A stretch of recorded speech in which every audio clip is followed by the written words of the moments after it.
Share market in Kannada ಚಾನಲ್ಗೆ ತಮಗೆಲ್ಲರಿಗೂ ಸ್ವಾಗತ. ಇವತ್ತು ಬಂದು 26 ನವೆಂಬರ್ 2024. ನಿಫ್ಟಿ 50ನಲ್ಲಿ ಏನಾಯಿತು, BSEನಲ್ಲಿ ಏನಾಯಿತು ನೋಡ್ಕೊಂಬರೋಣ ಬನ್ನಿ. Stock market update. ಇವತ್ತು ನಿಫ್ಟಿ 50 ಕ್ಲೋಸ್ ಆಗಬೇಕಾದ್ರೆ ಸುಮಾರು 27.40 ಪಾಯಿಂಟ್ಸ್ಗಳ ಇಳಿಕೆ ಕಂಡಿದೆ. ಅಂದರೆ ಕ್ಲೋಸ್ ಆಗಬೇಕಾದ್ರೆ 24,194.50 ಪಾಯಿಂಟ್ಸ್ಗಳಿಗೆ ಇವತ್ತು ಕ್ಲೋಸ್ ಆಗಿದೆ ನಿಫ್ಟಿ 50. ಹಾಗೆ BSE ಸೆನ್ಸೆಕ್ಸ್ ನೋಡೋದಾದ್ರೆ ಸುಮಾರು 105.79 ಪಾಯಿಂಟ್ಸ್ಗಳ ಒಂದು ಇಳಿಕೆ ಕಂಡು 80,004.06 ಪಾಯಿಂಟ್ಸ್ಗಳಿಗೆ ಇವತ್ತು ಕ್ಲೋಸ್ ಆಗಿದೆ. ಹಾಗೆ ನಿಫ್ಟಿ 50ನಲ್ಲಿ ಯಾವೆಲ್ಲ ಕಂಪ್ನಿಗಳ ಶೇರ್ಸ್ಗಳಲ್ಲಿ ಅತಿ ಹೆಚ್ಚು ಏರಿಕೆ ಆಗಿದೆ. ಟಾಪ್ ಗೇನರ್ಸ್ ಆಫ್ ನಿಫ್ಟಿ 50 ನೋಡಿದರೆ ಶ್ರೀರಾಮ್ ಫೈನಾನ್ಸ್ ಲಿಮಿಟೆಡ್ ಇವತ್ತು ಸುಮಾರು ₹98.55 ಏರಿಕೆ ಆಗಿದೆ ಪ್ರತಿಯೊಂದು ಶೇರ್ಲಿ. ಹಾಗೆ Britannia Industries, Bharat Electronics, Asian Paints, Infosys, Wipro, JSW Steel ಶೇರ್ಸ್ಗಳಲ್ಲಿ ಏರಿಕೆಯಾಗಿದೆ.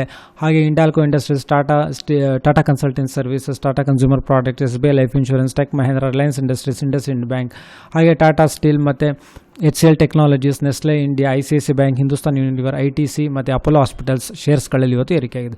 ಹಾಗೆ IPO ನೋಡೋದಾದರೆ ಎನ್ವಿರೋ ಇನ್ಫ್ರಾ ಇಂಜಿನಿಯರ್ಸ್ ಲಿಮಿಟೆಡ್ ಇದು ಸುಮಾರು 24 ಪಟ್ಟಷ್ಟು, 24 ಪಟ್ಟಷ್ಟು ಇದು ಸಬ್ಸ್ಕ್ರಿಪ್ಷನ್ಸ್ ಆಗಿದೆ. ರಿಟೇಲ್ ಕ್ಯಾಟಗರಿಯಲ್ಲಿ ಸಬ್ಸ್ಕ್ರಿಪ್ಷನ್ಸ್ ಆಗಿ ಇವತ್ತು ಕ್ಲೋಸ್ ಆಗಿದೆ. ಹಾಗೆ ರಾಜ್ಪುತಾನ ಬಯೋಡೀಸೆಲ್ ಲಿಮಿಟೆಡ್ SME IPO ಇದು ಓಪನ್ ಆಗಿದೆ. ಇವತ್ತು ₹123 ₹130 ಇದೆ ಪ್ರೈಸ್ ಬ್ಯಾಂಡು. ಹಾಗೆ ₹123,000 ಮಿನಿಮಮ್ ಇನ್ವೆಸ್ಟ್ಮೆಂಟು. ಇದು ಕ್ಲೋಸ್ ಆಗೋದು 28 ನವೆಂಬರ್ 2024 ಕ್ಲೋಸ್ ಆಗಿದೆ. SME IPO ಇರೋದ್ರಿಂದ ಇದಕ್ಕೆ ಒಂದು ಸ್ವಲ್ಪ ಡಿಮ್ಯಾಂಡು ಜಾಸ್ತಿನೇ ಇರುತ್ತೆ.